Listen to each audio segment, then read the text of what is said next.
The reading is taken from John chapter 20, verses 19 to 31.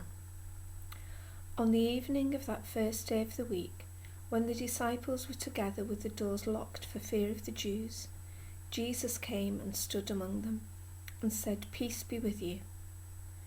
After he said this, he showed them his hands and side. The disciples were overjoyed when they saw the Lord. Again Jesus said, "Peace be with you.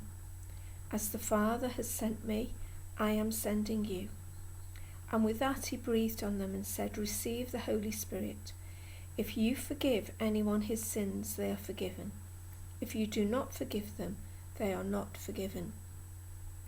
Now Thomas, called Didymus, one of the 12, was not with the disciples when Jesus came. So the other disciples told him, "We have seen the Lord." But he said to them, "Unless I see the nail marks in his hands, and put my finger where the nails were, and put my hand into his side, I will not believe it." A week later his disciples were in the house again, and Thomas was with them. Though the doors were locked, Jesus came and stood among them and said, "Peace be with you." Then he said to Thomas, "Put your finger here. See my hands. Reach out your hand and put it into my side.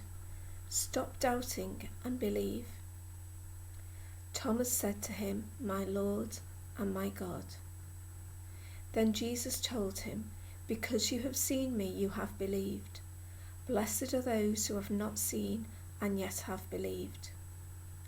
Jesus did many other miraculous signs in the presence of his disciples, which are not recorded in this book. But these are written that you may believe that Jesus is the Christ, the Son of God, and that by believing you may have life in his name. This is the word of the Lord.